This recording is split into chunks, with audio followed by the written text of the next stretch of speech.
क्या है गेहूँ की बुआई का सबसे सही समय? 80% किसानों को नहीं पता कि गेहूँ कब और कैसे बोना चाहिए। गेहूँ की खेती में समय का महत्वपूर्ण स्थान होता है। गेहूँ की खेती के लिए सही समय और तकनीकों का पालन करना बहुत ही ज़रूरी होता है।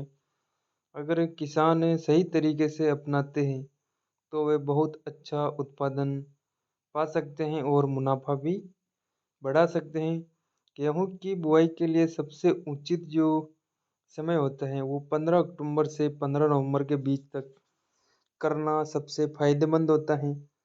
इस समय पर बुआई करने से फसल का अंकुरण और उत्पादन बेहतर होता है।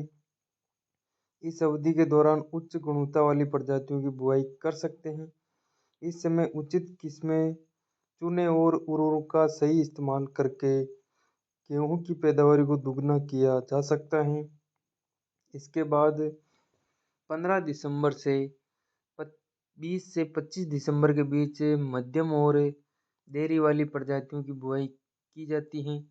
सही समय पर बुआई करने से फसल की वृद्धि और उत्पादन में महत्वपूर्ण सुधार होता है। इसलिए किसान भाइयों को समय का ध्यान रखना चाहिए। खेत की तैयारी किस तरह से करनी चाहिए और बीज की मात्रा कितनी लेनी है।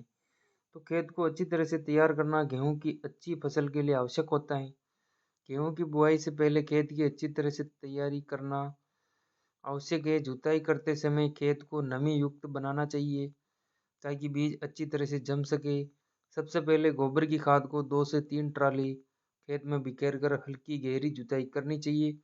इसके बाद रोटावेटर से खेत को समतल करके मिट्टी को भुरभुरी बनानी चाहिए ताकि बीजों का सही अंकुरण हो सके।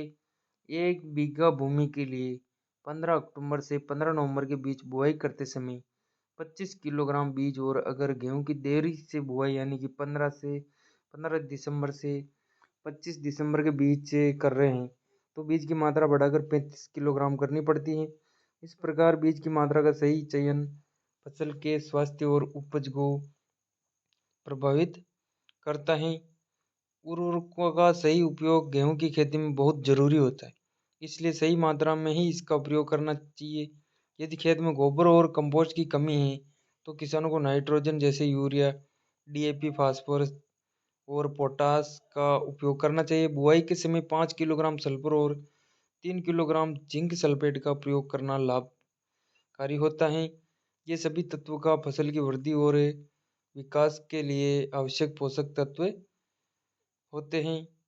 खाद कौन सा देना और कितनी मात्रा में देना है? 1 बीघे के लिए तो नाइट्रोजन यानी कि यूरिया 30 से 35 किलोग्राम और डीएपी और पोटास 25 से 30 किलोग्राम और sulphur 5 kilogram, zinc sulphate 3 kilogram. खरपतवार नियंत्रण के लिए बुआई के 24 घंटे के बाद खाली खेत में ही खरपतवार नाशक का छिड़काव करना चाहिए। अगर बुआई के बाद भी खरपतवार बढ़ते हैं तो 25 से 30 दिन की फसल पर खरपतवार नाशक का प्रयोग करना चाहिए। बुआई किस तरह से करनी चाहिए किसान भाइयों? तो गेहूं की बुआई के लिए सीड ड्रिल विधि को अपनाना अधिक लाभप्रद होता है। इस विधि में बीज और उर्वरकों को एक साथ डाला जा सकता है, जिससे पौधों को जमाव के साथ ही आवश्यक पोषक तत्व मिलना शुरू हो जाता है। इससे पौधों की वृद्धि में तेजी आती है और उन्हें स्वस्थ बनाए रखने में मदद मिलती है। पौधों की बीच की दूरी 4 से 5 सेंटीमीटर और पंक्तियों के बीच की दूरी 7 से 8 सेंटीमीटर सही रखनी चाहिए। बुआई की गहराई गहराई भी 4 से 5 सेंटीमीटर होनी चाहिए ताकि बीज सही से गहराई पर रहे और अंकुरण भी सही हो। सिंचाई और यूरिया कब देना चाहिए? तो गेहूं की फसल की सिंचाई का सही समय ये महत्वपूर्ण होता है। गेहूं की फसल के लिए पहली सिंचाई बुआई के तुरंत बाद करनी चाहिए। पहली सिंचाई 20 से 25 दिनों के भीतर करनी चाहिए। इस दौरान नाइट्रोजन यानी कि यूरिया का प्रयोग करना चाहिए। सिंचाई और उर्वरक का संतुलन बनाए रखना फसल की वृद्धि और उत्पादन के लिए बहुत ही जरूरी होता है।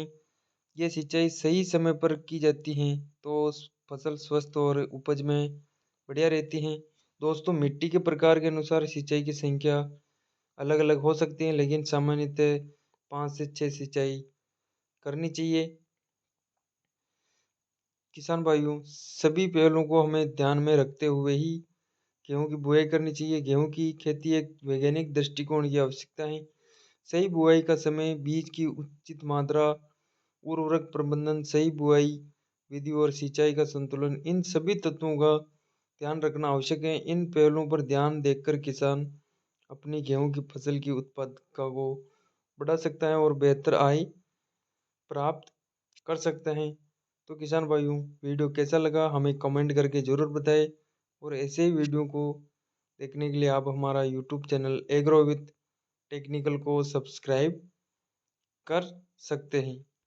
धन्यवाद।